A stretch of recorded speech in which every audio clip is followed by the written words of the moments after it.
So we made an assumption earlier that I should actually validate. I had said that the perception is that there's a lot less active participation in what we would refer to as organized religion.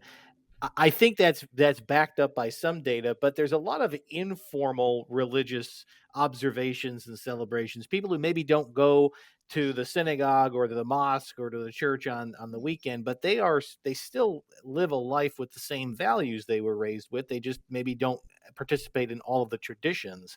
So let me validate that with you. Do you see a decline, a meaningful statistical decline in active participation in religious communities? Or is this a big assumption that we're all making? No, there's definitely a decline. I mean, at least in the West. In other countries, the story is not quite as clear.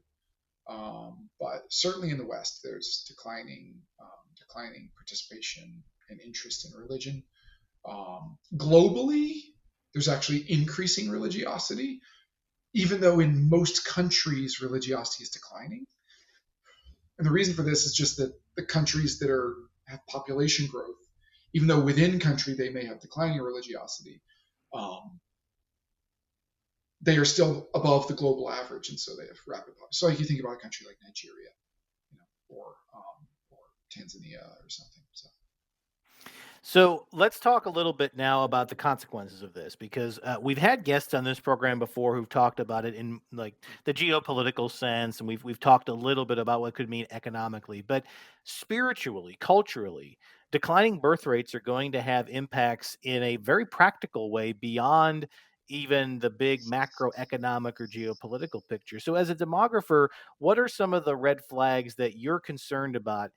Is this a cycle that just kind of keeps going? If a family is small and they're producing only one or two children, and then the next generation produces even fewer, and then we reach a generation where we're not producing any, like, are we in sort of a demographic death spiral here, or do you believe that this is a point in time that we've gone through before and that we're likely to actually come out of it and get back to a more stable reproductive rate?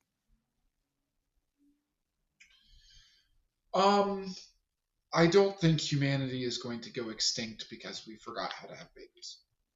Um, so yeah, we'll come out of it somehow. Um, but that won't be because we just drift into high fertility.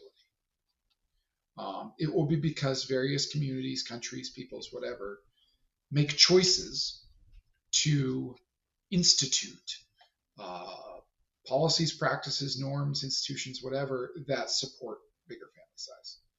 Um, so, in terms of what it will do to people to be in a society of very low fertility, I think the first thing is just to remember that like people don't want low fertility.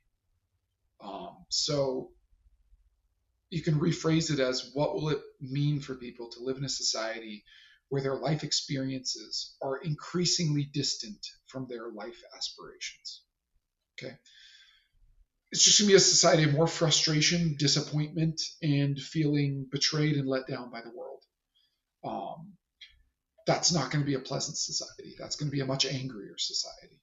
Um, you can also think, what happens to someone when they have a kid?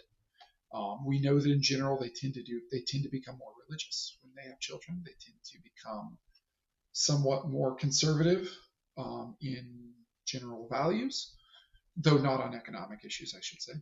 Um, they tend to invest in different types of peer relationships, so less with just like friends and more with you know teachers, neighbors, like these other kind of, you could almost say, like formalized relationships.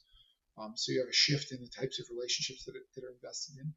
Um, and of course, when people become parents, they increase investment not only in their own children, but in other people's children. So like their kids' friends, right? Their kids' classmates, people in their kids' peer age group, these types of things. So, what will it be to be in a society where there are fewer people investing in other people's children?